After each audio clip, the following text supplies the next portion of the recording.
My name is Ella Ferris, and I'm an ordinary healthy girl, right? By looking at me, you have no idea that I have an inoperable brain tumor that I will live with for the rest of my life. Throughout my childhood, I had double vision and excruciating headaches. Doctors just told me, "You're fine, it's just your hormones," and just passed me off. They never had any further consideration, thinking maybe there is something wrong. Years later, after living with these effects, I sat on my glasses in June of 2020 and found myself at LensCrafters just to get a new pair of frames. We were greeted by the optometrist who decides to look in my eyes. She asks if we would like to upgrade to a premium visit. We tell her no. I'm healthy. I don't need any further checkup. Well, after looking deeper in my eyes, she demands that we do this check and that she will pay for it, and she will not let me leave the store without doing that. So obviously we let her look deeper in my eyes, and she finds that my optic nerves are extremely swollen, up to 200%. So she books me with a retinal specialist who sees me the next morning, who then books me with an MRI that very next morning. About 4 hours later, after my MRI, we get a call from the imaging place, and they let me know that I have a brain tumor that is sitting on my brainstem and that we need to go to the ER immediately. LensCrafters saved my life. Moments later, I'm sprinting outside. I'm calling my friends and my family, telling them what's possibly my last goodbye. I had no idea what was going to happen to me or where I was going to go next, what I was going to do, what I was going to bring with me to the hospital. I didn't know how long I was going to be there, or was I going to have surgery? Was I even going to live? I remember my dad just chasing after me outside. He gives me a big hug, and I just ask him, "Dad, am I going to die?" Obviously, as any father say, he says, "No, Ella, you're okay. We're going to get through this together." But he had no idea. He told me later that he just had to hold it together for me just to be strong. Well, we decide that we're going to do my course of treatment at Cincinnati Children's Hospital.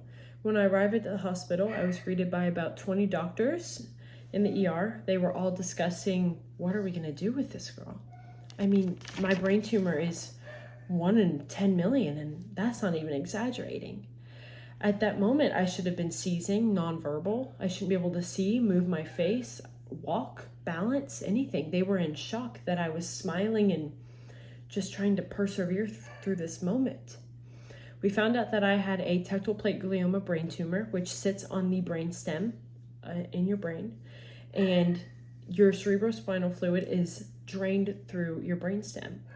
Well, since my tumor's there, it blocks the drainage of your cerebrospinal fluid. Therefore, my ventricles were swollen up to 2,000%, as well as my optic nerves. And I had hydrocephalus, and I had two pretty bad things in one.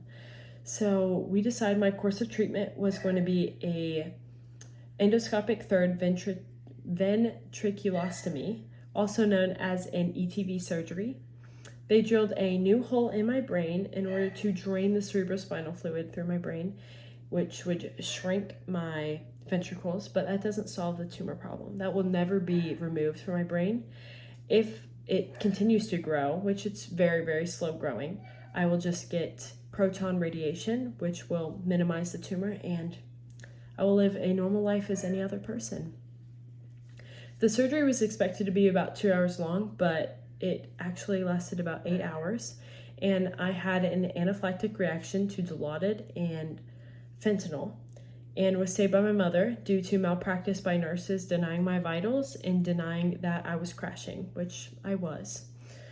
We learned that if I wouldn't have found the tumor then, I would have died about 2 weeks later at the age of 13 years old. I shouldn't have been living really in that moment. I shouldn't have been the person that I was. Years later, I'm completely normal. I'm healthy. I have no adverse effects to it other than the fact that I have a processing delay, about 3 standard deviations lower than the average student. However, I'm not going to let this diagnosis get in the way of my future. I want to achieve very big things, and I want to help children like me in the oncology unit, specifically with brain tumors. Thank you.